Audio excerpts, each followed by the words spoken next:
ठगों ने, या फिर यूं कहें कि ठगों के पास ठगी के बड़े बड़े नायाब तरीके होते हैं लोगों को ठगने के।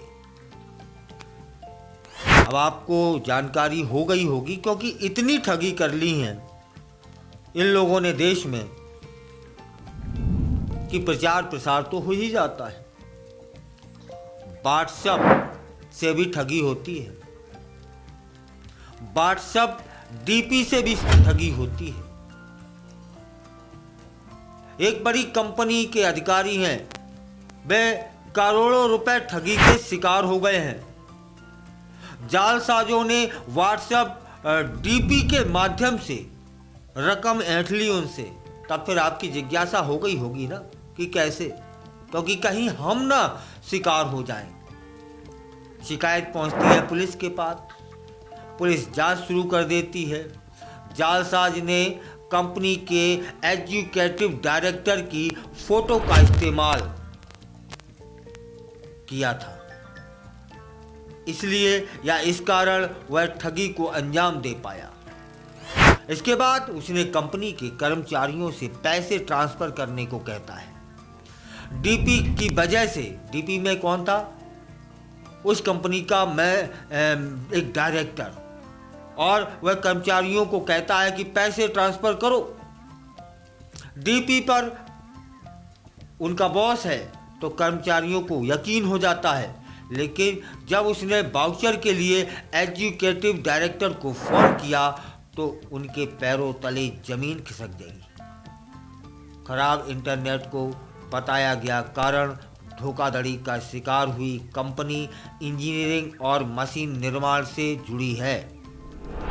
जालसाज ने कंपनी के कर्मचारियों से कहा कि वह बिजनेस टूर पर गया हुआ है, यहाँ इंटरनेट कनेक्टिविटी खराब हो चली है, इसलिए वह नया नंबर का इस्तेमाल कर रहा है, मेरा नंबर सेव कर लो।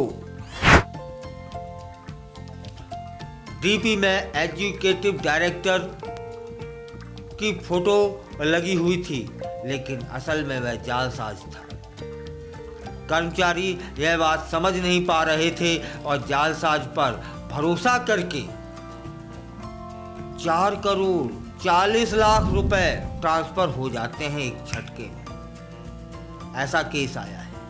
इसलिए आपको जानना जरूरी है कि आपके किसी बॉस का, आपके किसी परिचित का, आपके किसी रिश्तेदार का, आपके किसी परिवारजन का या कोई फोटो डीपी पे लगाए है, तब यूं ही आप विश्वास न करें कि यह आपका अपना है।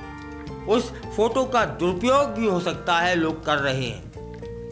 यह खबर प्रकाशित हुई है कि कर्मचारियों ने 4 करोड़ 40 लाख रुपए की रकम 3 बैंक खातों में ट्रांसफर कर दी थी। 4 फरवरी को कंपनी ने एफआईआर दर्ज करवाई है।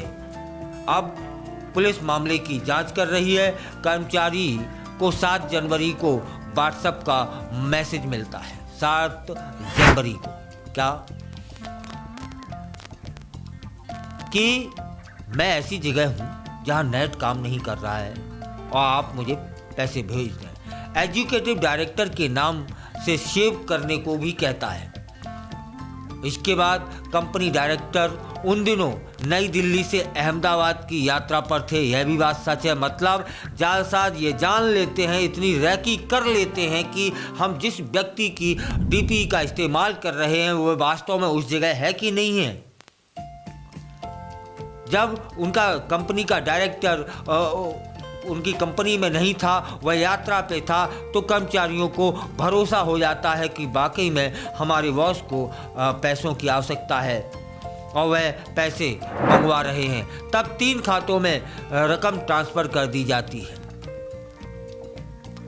और यह 4 करोड़ 40 लाख थी।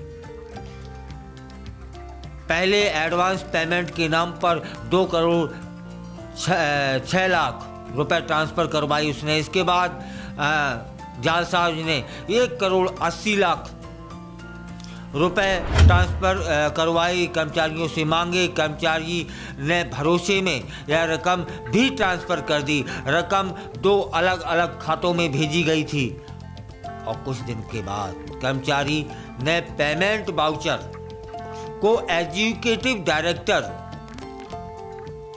को भेजता है। अब फ़ोन लगाता है। तब उन्होंने कहा, मैंने कभी ट्रांसफ़र करने के लिए कहा ही नहीं था तुम्हें, तुमने क्यों किए? तब जाकर के ठगी का खुलासा होता है। तुरंत पुलिस को जानकारी दे दी जाती है। पुलिस केस दर्ज कर लेती है।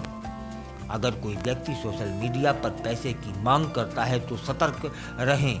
सबसे पहले जांच कर लें कि यह असली व्यक्ति है या फिर कोई ठग है, या उनके नंबर पर कॉल करें। किसी आपके परिचित की आवाज़ होगी, यदि नहीं है तो वह ठग है। अगर नंबर बदल गया है तो उसके दूसरे दोस्तों या परिजनों से भी जानकारी लो। यूं ही विश्वास न कर लो